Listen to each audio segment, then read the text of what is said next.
জীবন কামেল হয়ে গেল। ছেলেটা বেশি পড়িতো না পারে, কম করে তো 10টা সূরা নামাজের সমান তার শিখা হয়ে গেল নাকি।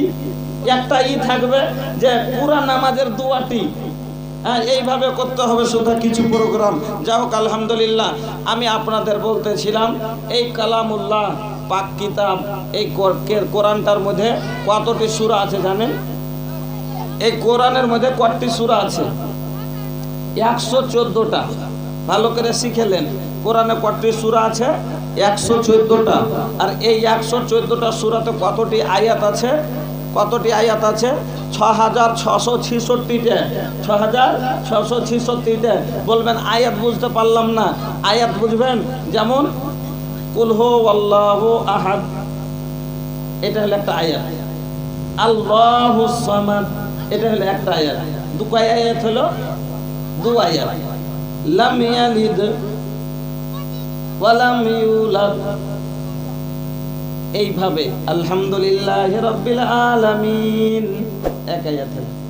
আর রহমানির রহিম দুই আয়াত হলো। মালিকি ইয়াউমিদ্দিন কয় আয়াত হলো? 3 আয়াত। এরকম করে এক এক সিফার, কোন জায়গায় ছোট আয়াত আছে, কোন জায়গায় লম্বা লম্বা হয়তো এক পাত্তারই একটা আয়াত আছে, এক সফার। তো এরকম ভাবে কোরআনের মধ্যে 6666টা আয়াত আছে। তবে এই 6666 আয়াতের মধ্যে একটা মানুষের জীবনে যা দরকার, মার পেট থেকে আসার পর থেকে নিয়ে মরা পর্যন্ত একটা মানুষের যা লাগবে সমস্ত জিনিস এই কোরআনের মধ্যে আল্লাহ দিয়েছে। সব কিছু এই কোরআনের মধ্যে লেখা আছে। যদি পড়িতে জানে তাহলে এই কোরআনের মধ্যে সব আছে। বলবেন কোরআনের মধ্যে সাপ আছে, ওষুধ আছে, কোরআনের মধ্যে ডাক্তারি আছে, নাই? কোরআনের মধ্যে ডাক্তারি আছে। দেখবেন এখন যদি এই জায়গাতে কাউকে সাপে কামড়িয়ে নেয়, আপনি কি করবেন? পূর্ণে নিয়ে যাবেন নাকি? পূর্ণে নিয়ে যাওয়ার পরে ইঞ্জেকশন দিয়ে বিষ নামাইবে, নামাইবে না? নামাইবে না, বিষ নামাইবে। আর এই কোরআনের মধ্যে এমন সূরা আছে যে তাতে বিষ নেমে যাবে। এই কোরআনের মধ্যে এমন সূরা আছে তাতে বিষ নেমে যাবে। আমল হচ্ছে, খালি পড়ে হবে মানে যে আপনাকে আমল করতে হবে। এই কোরআনের মধ্যে সব কিছু।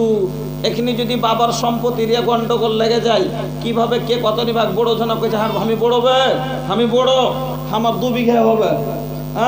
আর মাইজগোল জনা কইছে আমি মাইজগোল 1.5 বিঘা হবে, ছোট জনাকে 1 বিঘা দিচ্ছে, যে তুই ছোট, তুই 1 বিঘা লে। এরকম ভাগ হবে? না, আল্লাহ কোরআনে বলে দিয়েছে। তখন কি করবে? কেস করতে যাবে কি যাবে না? কেস করতে যা, বাপের বেটা সবাই সমান, সমান ভাগ দেব। আল্লাহ রাব্বুল আলামিন এই ফয়সালাটাও, কোর্টের ফয়সালাটাও কোরআনের মধ্যে করে রেখেছে, কোরআনের মধ্যে করে রেখেছে। আমার বন্ধুরা, আল্লাহ রাব্বুল আলামিন এই কোরআন মাজিদকে 30 পারাকে নাজিল করলেন। তার সব থেকে প্রথম যেটা আয়াত আল্লাহ নাজিল করেছেন সেটা কি জানেন? সেটা হলো ইকরা। ইকরা, পড়ো। কেন? না পড়িলে কোনো কাজ হবে না। যেমন একটা নামাজি পড়বেন, নামাজ পড়তে গেলে উজু করা লাগবে। নামাজ পড়তে গেলে উজু করা লাগবে না? লাগবে না? আর উজু করতে গেলে ওজুর সুন্নাত জানতে হবে, ওজুর ফরজ জানতে হবে। তাহলে পারে ওজুর দোয়া জানতে হবে। যখন সুন্নাত ফরজ আদায় করে দোয়া করবেন, দোয়া পড়ে ওযু করবেন, তখন আপনি পাক হবেন, আপনার ওযু কার্যকারী হবে। আর যখন আপনার ওযু হবে তখন আপনার নামাজ হবে। আর আপনার যদি ওযুই না হয় আপনার নামাজ হবে না। আর আপনার যখন নামাজ হবে না আপনার নেকি হবে না। আর আপনার যখন নেকি হবে না আপনার জান্নাত যাওয়ার সামানও হবে না। উজু আগে। তাহলে উজুর কয়টা সুন্নাত? এতটি মানুষের মধ্যে আশা করি 5টাও মানুষ বলতে পারবে না উজুর সুন্নাত কতটি।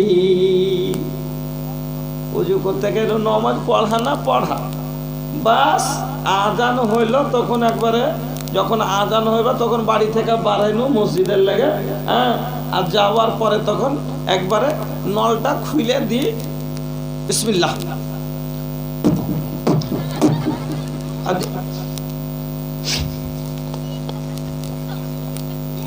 করেলি, যেখানে মন সেখানকার মানে ইশারা হয়ে গেল, উজুর নাম হয়ে গেল।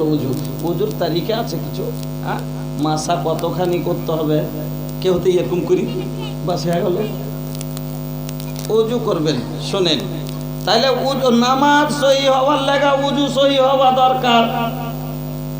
আর উজু যখন করবেন তখন বাস খালি পুলি যাও করে ছেড়ে হবে না, যেভাবে উজু করতে হবে। শোনেন, আজ মসজিদে যান আপনারা, মেশাক কয়টা লোকের মুখে দেখতে পান? জি পান, এটা সুন্নাত।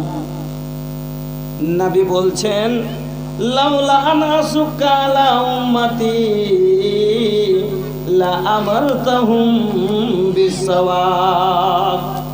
যদি আমার উম্মতের উপরে ভারী না হতো তাহলে আমি প্রত্যেক নামাজে মেশাক করার হুকুম দিতাম। উম্মতের লাগে যদি ভারী না হতো তাহলে প্রত্যেক নামাজে আমি মেশাক করতে বলতাম। একটা মানুষের লাগে প্রত্যেক ওয়াক্ত ভারী হয়ে যাবে, আর তার কারণে প্রত্যেক নামাজে আল্লাহ রসুল হুকুম দেননি, তবে মেশাকটা করতে তো হবে কিনা, দুবার একবারও তো করতে হবে। ই তো ফজরের নামাজ পড়ার সময় তো মেশাক করে না, বাইশে মুখানো মেশাক করে না। আল্লাহ রসুল বিশ্বকে কত ভালোবাসতেন। আল্লাহ রসুল মরণের মুহূর্তে রাসূল আমার দুনিয়া ছাড়বেন, দুনিয়া ছাড়ার আগে আল্লাহর রসুল ফেল ফেল করে তাকাচ্ছেন, মেসওয়াকের ইশারা করলেন।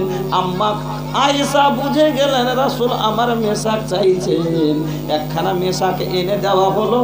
আল্লাহর রসুল মুখে নিয়ে মেশাকটা চাবাতে পারলেন না, আর শক্তি নাই, আর দাঁতেও শক্তি নাই, আর দাঁতল ভাঙতে পারেন না। আয়েশার দিকে আল্লাহর রসুল মেশাক খানাকে বাড়িয়ে দিলেন। আম্মা আয়েশা ওই মেশাক খান নিয়ে নিজের দাঁতে চাবিয়ে চাবিয়ে লরম করে আল্লাহর রসুলের মুখে ঘষে দিলেন। মরার সময় আল্লাহর রসুল মেশাক চাইছেন, আর আজ নামাজের ওয়াক্ত আমাদের মেশাকের দরকার পড়ে না। তাহলে নামাজ কবুল হওয়ার লেগে ভালোভাবে ওযু দরকার, আর ওযু ভালো যখন হবে তখন নামাজ হবে, আর নামাজ তখনই হবে। এবার সব মসজিদে ঢুকছি, ঢুকার পরে যে নামাজে দাঁড়াবো, তবে পা খানটা নবী বলেছেন সুফুফাকুম, তোমরা সাফটাকে দুরুস্ত করে খাড়ো হও। লোকগুলো থাকা চাই কিবলার মুখে, কিবলার মুখে সিধাভাবে পা দুটো থাকবে। কত মানুষকে দেখিয়েন, বেশিরভাগ মানুষ গুল্লার দিক কম, আগালের দিক এরকম থাকে না, থাকে না, থাকে না। বরাবর করে পা দুটাকে সিধা করে এইভাবে রাখতে হবে, তাইলে তো লক্ষ্যটা সবটির সামনে মুখে হবে। কিন্তু দাঁড়াবে এই গেলাম আর আল্লাহু আকবার,